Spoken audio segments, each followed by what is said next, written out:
केंद्रीय गृह मंत्रालय ने उद्योगपति मुकेश अंबानी की सिक्योरिटी बढ़ा दी है। माह ने उन्हें Z+ कैटेगरी की सिक्योरिटी दी है। सिक्योरिटी पर आने वाले खर्च का भुगतान मुकेश अंबानी करेंगे।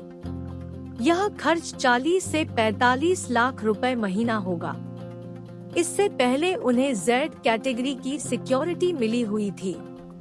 मीडिया रिपोर्ट्स के मुताबिक IB की सिफारिश पर गृह मंत्रालय ने यह फैसला लिया है। IB ने मुकेश अंबानी पर खतरे का अंदेशा जताया था। मुकेश अंबानी की सिक्योरिटी ऐसे समय में बढ़ाई गई है जब पिछले साल उनके घर एंटीलिया के बाहर एक संदिग्ध कार मिली थी जिसमें जिलेटिन की 20 छड़ें पाई गई थी। इसके अलावा उन्हें धमकी भरे कॉल भी मिलते रहे हैं।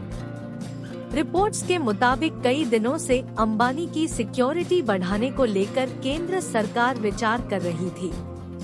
58 कमांडो करेंगे अंबानी की सिक्योरिटी।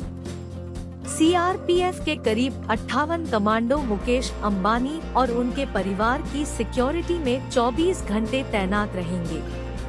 ये कमांडो जर्मनी में बनी हेकलर एंड कोच MP5 सब मशीन गन समेत कई आधुनिक हथियारों से लैस रहते हैं। इस गन से 1 मिनट में 800 राउंड गोलियां दागी जा सकती हैं।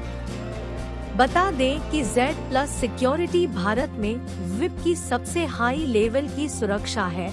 इसके तहत 6 सेंट्रल सिक्योरिटी लेवल होते हैं। पहले से ही अंबानी की सिक्योरिटी में round the clock train 6 driver होते हैं। CRPF के अलावा मुकेश अंबानी के पास करीब 15 से 20 पर्सनल सिक्योरिटी गार्ड्स भी हैं, जो बिना हथियारों के यानी निहत्थे होते हैं। उनके पर्सनल गार्ड्स को इजराइल स्थित सिक्योरिटी फर्म ने ट्रेनिंग दी है। अंबानी और उनके परिवार की सुरक्षा में तैनात ये प्राइवेट सिक्योरिटी गार्ड्स भी क्राव मगा, इजरायली मार्शल आर्ट में ट्रेन्ड है। ये गार्ड्स 2 शिफ्ट में काम करते हैं, जिनमें भारतीय सेना के रिटायर्ड और NSG के जवान भी शामिल हैं। मुकेश अंबानी को साल 2013 में हिजबुल मुजाहिदीन से धमकी मिलने के बाद तत्कालीन मनमोहन सिंह की सरकार ने Z+ सिक्योरिटी मुहैया कराई थी। उनकी पत्नी नीता अंबानी को 2016 में केंद्र सरकार ने Y+ सिक्योरिटी प्रदान की थी। उनके बच्चों को भी महाराष्ट्र सरकार की ओर से ग्रेडेड सुरक्षा दी जाती है।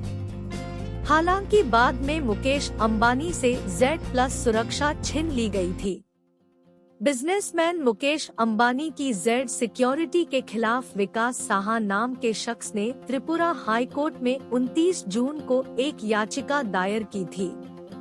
इस पर हाई कोर्ट ने केंद्र से जवाब तलब करते हुए उस खतरे के आकलन की डिटेल मांगी थी, जिसके आधार पर अंबानी और उनके परिवार को सिक्योरिटी दी गई है।